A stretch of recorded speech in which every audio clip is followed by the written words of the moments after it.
Terrestrial life, what will it look like? Soft and squishy? Or will the first aliens we contact simply be self-replicating machines, their biological creators having died off millions of years ago? Some of the top scientists in the world probe for answers in The Search for E.T.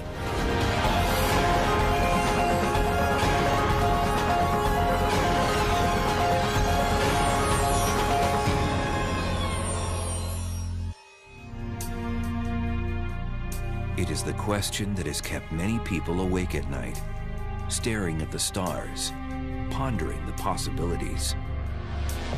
In a galaxy filled with 1 billion stars, in a universe filled with 100 billion galaxies, are we alone? The incredible vastness of the universe is difficult to comprehend, but here's a way to consider it.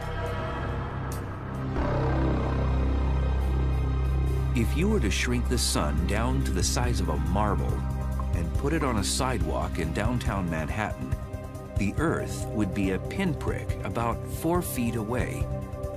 Mars would be 2 feet beyond that. The nearest other star where we might hope to find intelligent life, Alpha Centauri, would not be 10 or 100 feet away. It would be in Washington, D.C., 230 miles distant. And another star might be as much as 7,000 miles away, in Rio de Janeiro. But if we ever did chance upon voyagers from these distant points in the cosmos, what would they look like? Would they be basically the same as us? Would they be fundamentally different? Could they be perhaps so strange and unusual that they are unlike anything we ever dreamed or dreaded could exist? Many believe the quest for extraterrestrial life must really begin with intense scrutiny of how terrestrial life, life on Earth, might have begun. And in the early 1950s, 2 chemists at the University of Chicago advanced understanding of life's basic chemistry dramatically. Nobel laureate chemist Harold Urey and graduate student Stanley L. Miller concocted a batch of primordial soup. They injected methane, ammonia, hydrogen, and water into a closed system of glass bulbs and tubes. These chemicals are thought to have been commonplace on early Earth. If you put all of these things into a container and supply some form of energy to do some kind of reactions, what do they make? What kind of reactions go on? Miller and Urey energized the mix with electrical sparks to simulate lightning. The results were, well, electrifying. They got a brown sludge on the walls of their chamber, and when they started analyzing that brown sludge, there were lots of organic materials in it, and some of them were amino acids, some of the precursors, the building blocks for proteins. Proteins, of course, are in turn the building blocks for life. The Miller-Urey experiment had demonstrated that the precursors of living organisms could have gotten their start from a chemical reaction. And such reactions aren't limited to Earth. Methane, ammonia, hydrogen, and water are plentiful on other cosmic bodies within our own solar system, and many scientists believe throughout the universe. Indeed, noted astronomer Carl Sagan, speaking of the Miller-Urey test, stated that no other single experiment had done more to convince scientists that life is likely abundant in the cosmos. But the presence of water was key. Such a chemical reaction could not have taken place without it.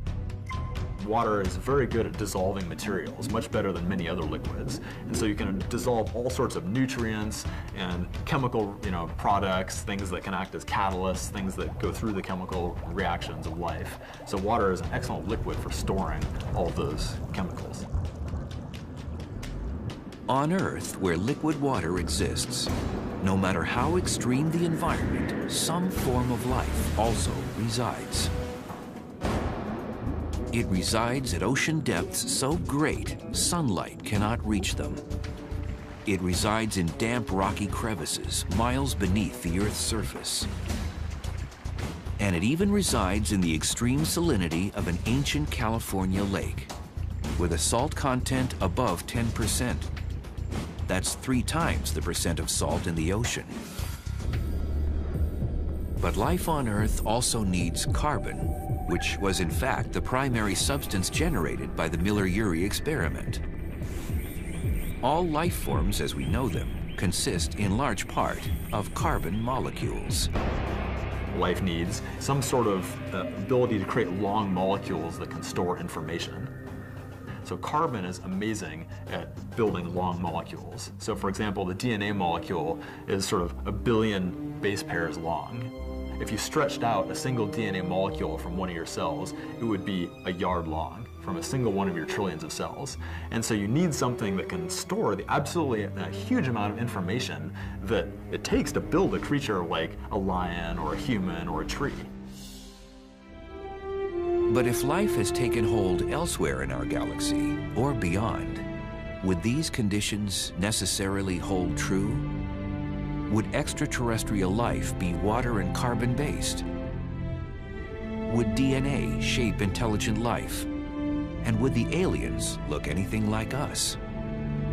Maybe they would look a little bit like us, but that would be very, very coincidental. I mean, I just saw, a ground squirrel running behind a bush over here, and he inhabits the same planet I do. He's got DNA, probably 70% of his DNA is the same as mine.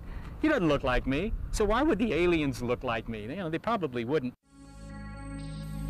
A scientist who has spent time pondering such questions and rendering speculative alien forms is Dr. Robert Hurt of the California Institute of Technology. Hurt is a visualization scientist who uses data returned by the Spitzer Space Telescope to render images of deep space objects and processes. To try to find the best visual ways of explaining complex technical concepts, but through imagery.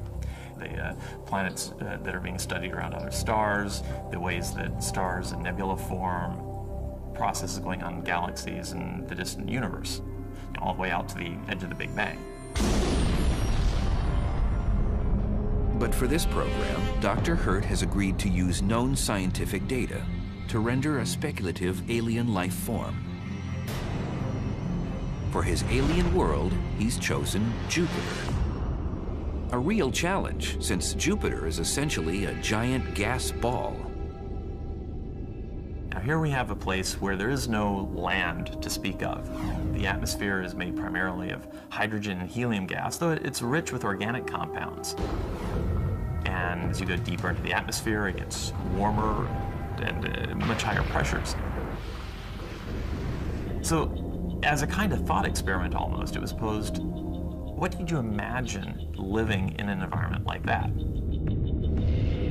Referencing the only known model for life, living organisms on Earth, Hurt began by asking, what does life on Earth need? You need sources of energy.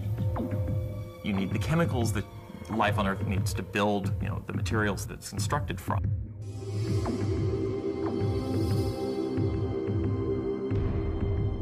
On Jupiter, a primary source of energy is faint radiation from the sun, striking the top of the planet's atmosphere. And the only known source of chemicals for use as building blocks for life are the organic compounds swirling in the Jovian cloud blanket.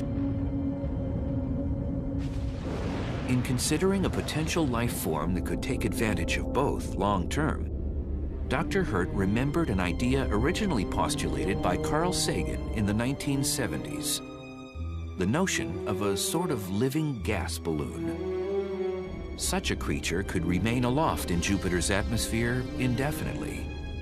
Now, of course, there's a problem in Jupiter, that Jupiter's atmosphere is already made of the lightest gas we know of, hydrogen. So you can't really make a lighter than hydrogen balloon. So if you want a balloon to be able to float in Jupiter's atmosphere, it actually has to be a hot air balloon. Hurt has invented an extraterrestrial organism that is really more plant than animal.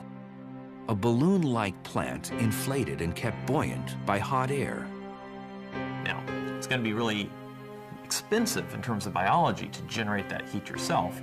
So instead, if we imagine a creature that has a very dark skin, very thin, that allows solar radiation to heat the gases inside, you might be able to create something that will levitate, at least during the daylight hours, just by absorbing solar radiation. At night, the plant would lose its heat source, but Dr. Hurt has allowed for this problem in the creature's design. It also has a shape that is well adapted to act kind of like a parachute that can ride thermals when it's not able to heat its own gases and float like a balloon. So in the nighttime, it might sink down lower into the atmosphere, but by finding thermals, it could ride this up like a glider almost. Time spent at lower altitudes would actually be beneficial for the creature. It's here that its food is most plentiful. I've given it a kind of air root system that hangs at the bottom. When it sinks into the lower parts of the atmosphere, it can screen out, pull up some of those organic compounds we know exist in the atmosphere of Jupiter. Of course, Dr. Hurt's creation of the Jovian balloon plant represents nothing more than an entertaining exercise in extreme, though science-based, speculation. But the possibility that some form of life might actually now exist on other cosmic bodies in our solar system is very real to many astrobiologists and geologists. And one such body is right next door to Jupiter, the ice-covered Jovian moon, Europa. 370 million miles from Earth, orbiting the giant gas planet Jupiter, is the most likely harbor for extraterrestrial life in our solar system, Europa. It's an ice-covered ball about the size of our moon, about 1/4 the size of Earth. Scientists believe the ice on Europa is covering a global ocean of liquid water. A convincing indicator is that Europa is a conductor of electromagnetic energy. It conducts the magnetic field generated by Jupiter. This conduction is the signature, or we think it's the signature, of salty water inside Europa. It's believed that the water layer on Europa might be as much as 100 miles thick. Now remember, Europa is similar in size to the Earth's moon, so that means that even though it's a smaller body, it actually has twice the amount of liquid water of all of the oceans on Earth put together. And of course, liquid water is what makes life possible on Earth. So scientists who make it their business to quest for extraterrestrial life are keenly focused on the study of Europa. But how could liquid water, which freezes at temperatures below 32 degrees Fahrenheit, exist on a moon 5 times as far away from the sun as the Earth? Europa orbits Jupiter in an elliptical pattern. Sometimes it's close to Jupiter, and sometimes it's farther away. When it's close to Jupiter, it gets stretched by Jupiter's gravity. It's an effect that we call tides. And when it gets further away, it's stretched less. So that means that the body of Europa is continually worked. Friction caused by this stretching generates heat, just as a rubber ball heats up when it's squeezed repeatedly. At the planetary scale, this process is called tidal heating, and it creates enough heat, possibly, to keep H2O miles below the surface of Europa in liquid form. It also appears that this stretching causes fractures in the Jovian moon's icy crust. Imagine if you were trying to change the shape of an egg. What would happen to the shell? the shell would crack. And so when we look at the surface of Europa, we see lines all over the place, which are almost certainly marking the locations of cracks. The cracks appear to open and close frequently. And the potential for these cracks to allow subsurface water to interact with the surface has important implications for the possibility of life on Europa. Water from the ocean is going to rush up into the crack. When it rushes up, it's going to freeze, start to freeze. A few hours later, when the crack closes, it's going to squeeze that slush up to the surface. And so wherever we see these lines on Europa, there are double ridges, one ridge lining along each side of the crack. Most of the water, no doubt, sloshes back down out of the crack to the ocean below. It's likely to carry with it some of the building blocks for life that have seeped down from the surface. The top of Europa's ice layer holds oxygen. It's been separated from the H2O in the ice by charged particles in Jupiter's magnetic field. In addition, the surface of Europa likely has organic compounds that come down from comets and bits of comets. So again, the surface has another ingredient that's important for life. Dr. Richard Greenberg of the University of Arizona has graphically depicted how potential life forms might take advantage of the ecosystem created by a crack in Europa's icy crust. Although the outer few inches would not be a good place for life to live because of radiation, once you go down just a few feet, life would be safe from radiation and also would get enough sunlight for photosynthesis. So you could have an organism at that level that photosynthesizes, and it would be connected to the ocean by this tidal water that rushes up and down every day. A day on Europa is much longer than a day on Earth, about 3.5 times the length of an Earth day. Time for mobile organisms to venture into the fissure. You could imagine other organisms that grasp onto the walls of these cracks and just exploit the flow of ocean water coming past them every day. Even mollusk-like or jellyfish-like creatures might rise with the water into the cracks to take in fresh nutrients from the surface.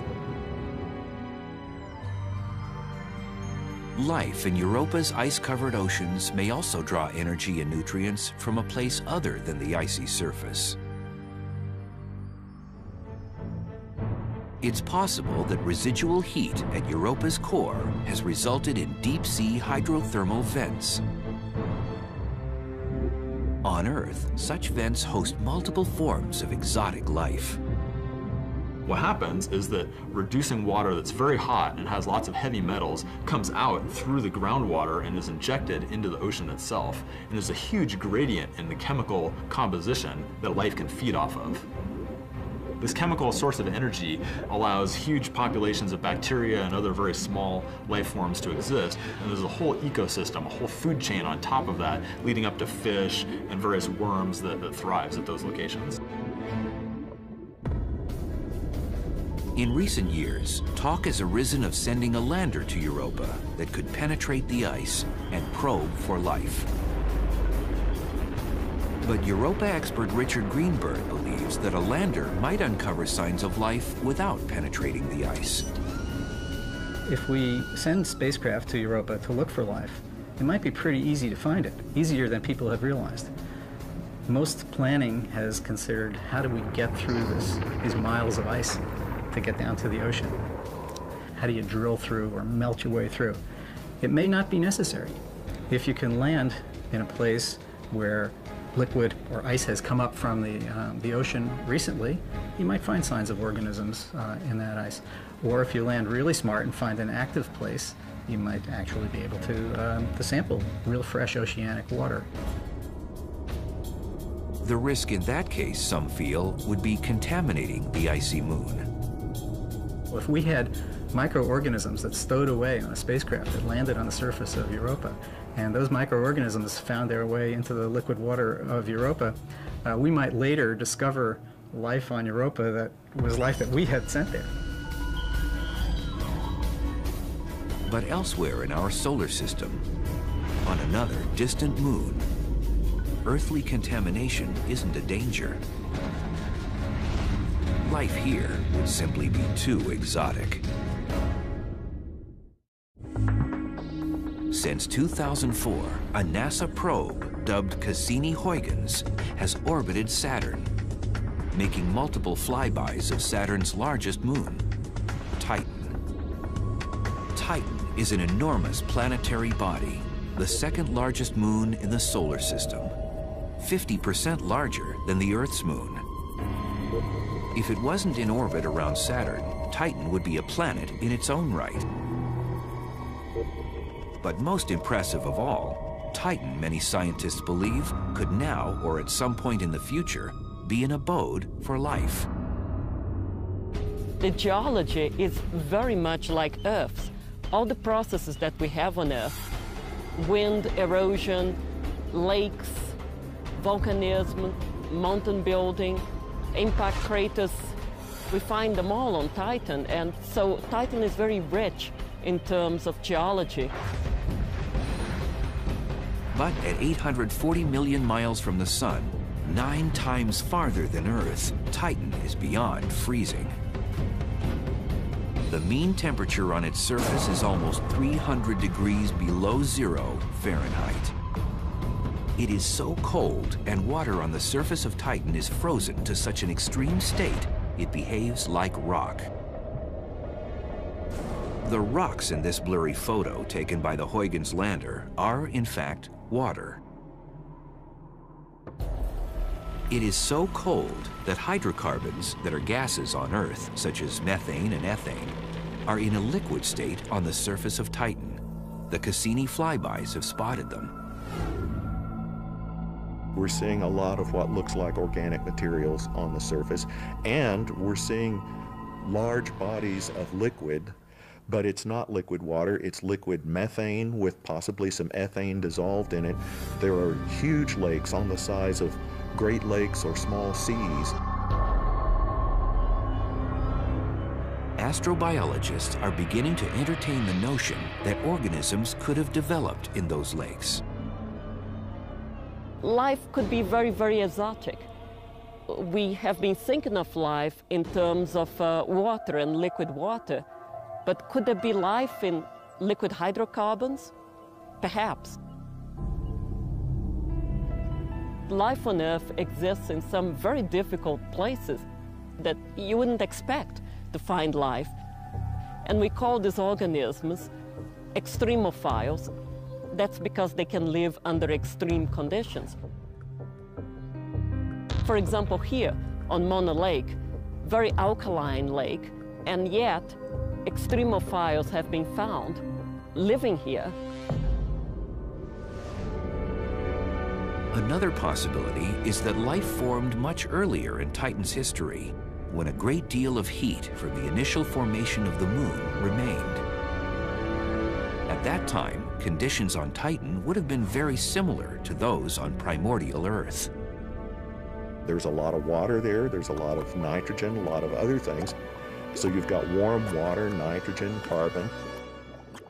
And we think some of these chemical processes that went on Earth to start generating the biological, pre-biological materials that later on would be incorporated into life, that may have started on Titan also, with the same kind of chemicals present in a warm environment. Some think it's possible that if Titan's core is still warm, microbial life, at least, might still be present deep below the moon's surface.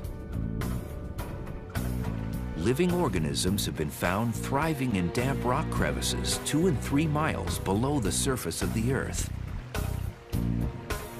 Now, if you go deep down into Titan, and when I say deep down, I'm talking about 50 kilometers or 100 kilometers, maybe even a couple of 100 kilometers, just like Earth, as you go downward, it gets warmer.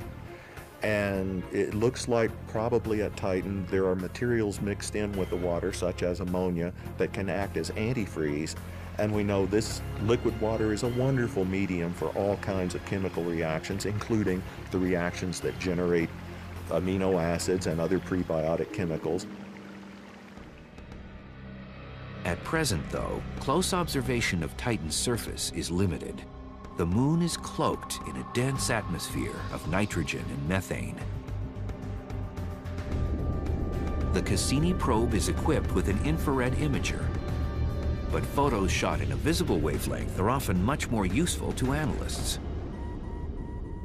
You have to somehow get around this opaque atmosphere that's obscuring your view of the surface. But to really see what's going on the surface, and notably to get a really firm idea of what is the composition of all these different things that we see on the surface, it turns out we're going to have to go down there close to do that. The Huygens lander has touched down on the moon and sent back images, but the lander is not mobile.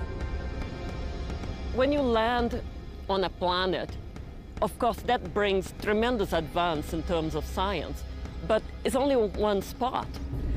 So how much of the Earth would you know if you landed on the Sahara Desert, for example?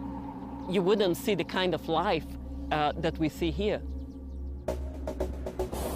One possibility for exploring vast expanses of the Titan surface would be to use a craft that works much like a hot air balloon on Earth. NASA's Jet Propulsion Laboratory is developing a balloon craft that would carry both imaging gear and equipment for studying the Titan atmosphere. Engineers consider a balloon the most stable platform for such a mission.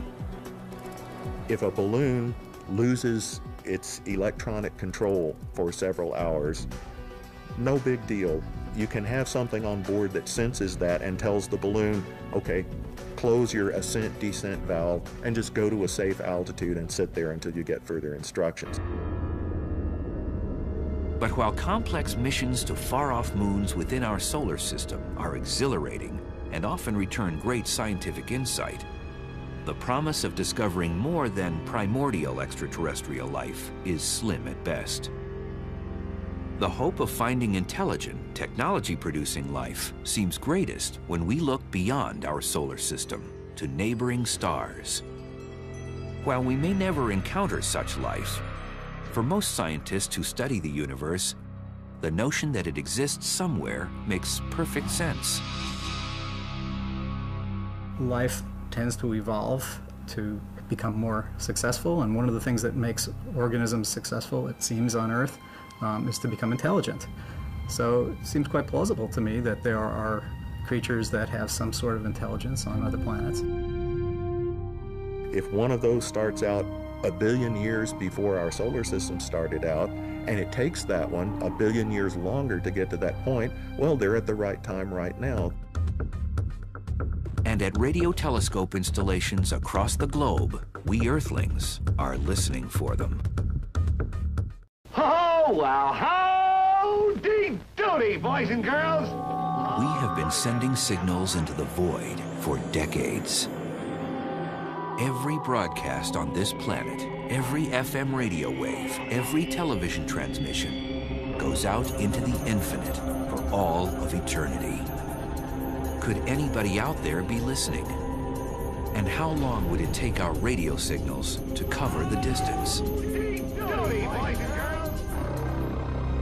Let's consider once again the analogy where our sun is a marble on a sidewalk in downtown Manhattan. Alpha Centauri, the closest other star, is a marble on a sidewalk in Washington, D.C. And a more distant star is a marble in Rio de Janeiro. A rocket launching from Earth, the marble in Manhattan, would take 75,000 years to reach Alpha Centauri, the marble in D.C. That same rocket would take 2 million years to reach the marble in Rio, a star 100 light years away. Fortunately, radio signals are much faster than rockets. They travel at the speed of light. So rather than taking 75,000 years, a signal traveling from the marble in Manhattan to the marble in DC would only take 4.5 years. A signal traveling from the marble in Manhattan to the marble in Rio would take 100 years to make the journey. Some of our earliest transmissions might now be getting close. But what about the reverse? Could intelligent alien civilizations be sending pings toward Earth to see if anyone is at home? Scientists on Earth are listening, using technology originally developed for studying distant cosmic phenomena, like exploding stars. Many phenomena produce radio waves, and by studying the radio waves, you can also learn something about, what's out there and how it works. So using radio antennas to study the universe, that's an idea that goes back to before the Second World War.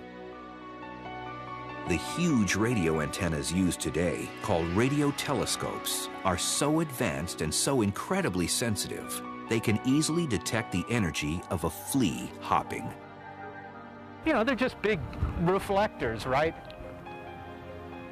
So the radio waves that are coming down and falling on the ground all around us, on the whole Earth after all, well, some of those radio waves will fall on these antennas. So they bounce off that big mirror, then they get focused to a very sensitive amplifier, and then the signals are sent via cables back into a control room that's right nearby here, where they have sensitive receivers to sort of analyze the radio energy that's coming in. Dr. Seth Shostak is a senior astronomer at the SETI Institute in Mountain View, California. SETI is an acronym that stands for Search for Extraterrestrial Intelligence. The SETI organization also uses radio telescopes, but not for studying natural cosmic phenomena. The very same technology can also be used to look for signals that are made not by nature, but by, well, perhaps ET. And how might one know the difference? The kind of signal that we're looking for is what's called a narrow band signal. That is to say, it's just a signal that's at one spot on the radio dial, that it's at one frequency. That's the indication that the signal is made by a transmitter, not made by nature. Of course, computers do the listening, not scientists. We have these specialized receivers that do all the listening, and the computers are monitoring the receivers.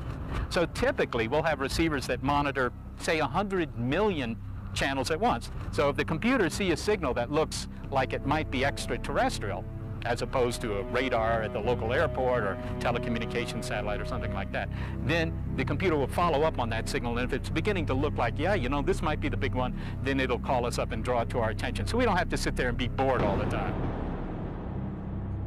To date, no such signal has been detected. But the SETI Institute presses on faithfully.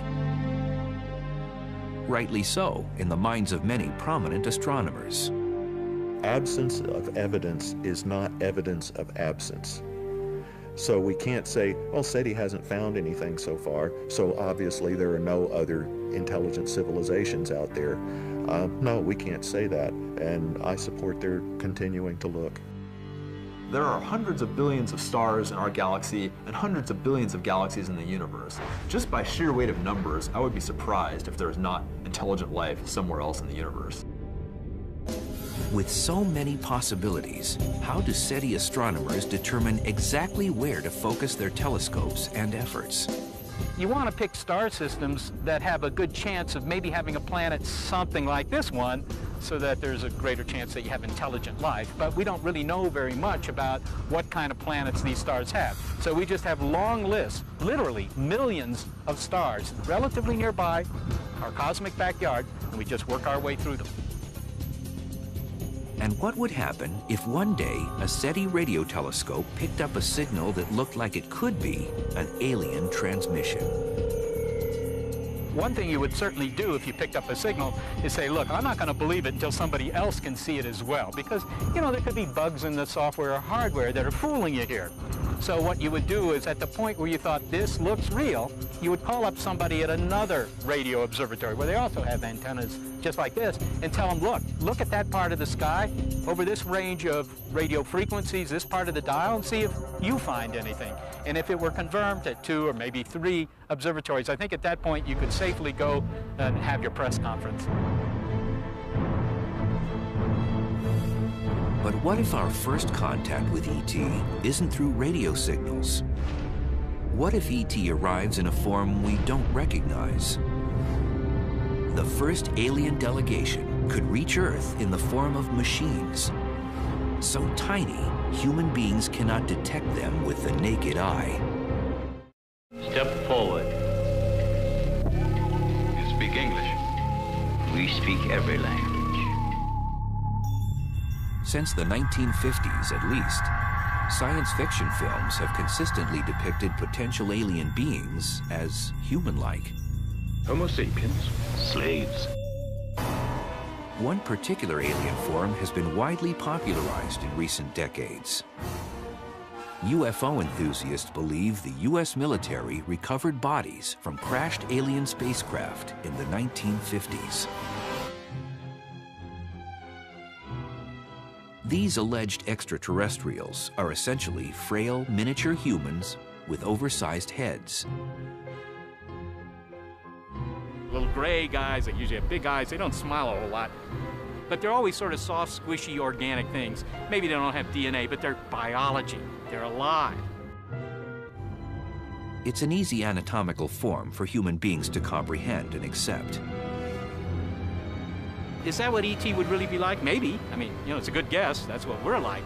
But on the other hand, I think that within 100 years, we may invent thinking machines. And if we can do that, if we ever do that, the aliens might have done that a long time ago. Keep in mind, the universe is a lot older than the Earth is, so they've had plenty of time. Hello, Kismet. You gonna talk to me? While the notion of thinking machines might sound far-fetched, some futurists believe such machines are just around the corner.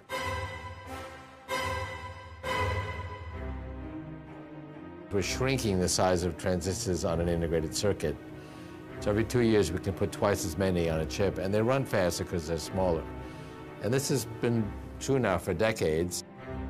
I can carry in my pocket today a computer that's thousands of times more powerful than the computer that all of us thousands of students and professors shared when I came to MIT in the 1960s. Ray Kurzweil is convinced that the power and speed of computers will shortly surpass that of the human brain. If you take the most conservative estimate of the amount of computation required to simulate the entire human brain, which is 10 to the 16th calculations per second, there are other estimates that are lower than that. Take the most conservatively high estimate, we'll have that for $1,000 by 2020. And we'll have it for $1 by 2030. We'll have that in a supercomputer, actually, within a few years. Kurzweil predicts that in the near future, tiny supercomputers will be integrated into the human body to bolster some of its weaknesses. We've already started. I mean, there are people walking around that have computers in their brains that have replaced a portion of their brain, like Parkinson's patients. And already these devices actually can download new software. So you can download new software to the computer in your brain from outside the patient. This is today. It doesn't stop there. As technology marches forward, microscopic computer-driven machines called nanobots will be capable of performing a wide variety of maintenance tasks within the human body. And we're ultimately going to be able to send these devices through the bloodstream, and we'll have billions of these blood cell-sized computers and little robots inside our bloodstream. They'll keep us healthy, and they'll be interacting with our biological neurons. So if you go out to about 2030, the common man and woman will be part biological and part non-biological. But perhaps Kurzweil's most radical prediction is that computers will ultimately allow human beings to transcend their biology, shed their bodies altogether. computers will scan the neurological functions of a person's brain and upload the individual's knowledge, experience, and personality to a storage device. You'd have to, in real time, go inside my brain, probably with nanobots, blood cell-sized scanners inside the bloodstream, and send billions of them into my brain through the capillaries, and they would scan all the different neurons and gather every detail about me, all the neurotransmitters and ion concentrations and interneuronal connections, and every detail that makes me me. And I think that will be feasible. That'll take longer. You know, maybe that's 40 years from now or more. But we'll get to a point where you could actually capture every detail about a person and then recreate that personality.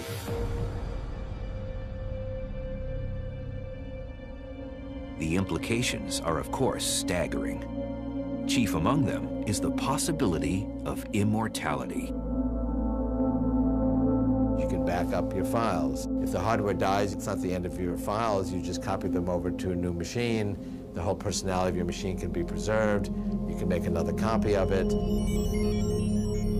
And the machines themselves will be intelligent enough to self-replicate and steadily improve their design. We see self-replication in computers. For example, the software virus. That's an entity. It's not physical. It's just a piece of software, but it's actually able to copy itself.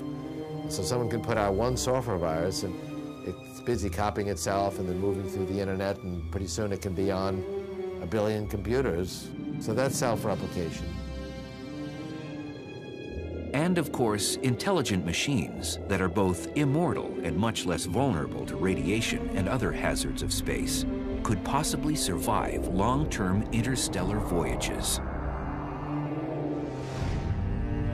It's an argument that leads Ray Kurzweil and other futurists to believe that our first alien encounter will more likely be with intelligent machines than biological creatures. Any civilization intelligent enough to make the trip here, they're not going to send big squishy creatures. They're going to send little nanobots, non-biological systems, and that's what we're going to do. Intelligent or not, biological or not, the discovery of any form of extraterrestrial life would arguably be the most profound scientific revelation in the history of human civilization. Some would even argue it could have a profoundly positive influence on human interaction. To me, I would think that this would really change our perspective as a people. I mean, if nothing else, just to give us the perspective that we are one species on one world in a universe in which we are unique for what we are. And if this doesn't provide leverage for us to get past some of our foolish differences, I don't know what will. I think ultimately it might be one of the best things that could happen for us. There's even the possibility that contact with an alien civilization wouldn't cause panic in the streets, as some might predict. At the proper moment, the invasion will be launched from our platforms. I'm getting out of here. Stay where you are. I think humans are ready to meet aliens much more than they're given credit for. I think we're a lot more flexible and a lot more open to these things, and the idea that we'll tear ourselves apart in panic and society would collapse, I think that actually sells us way short. But what if we never find the answer? What if we never hear any alien signals? Never meet any intelligent species outside of our own? Silence, in its own way, would be an equally profound response. It tells us that life is unique and that intelligent life is precious. It should be treasured and protected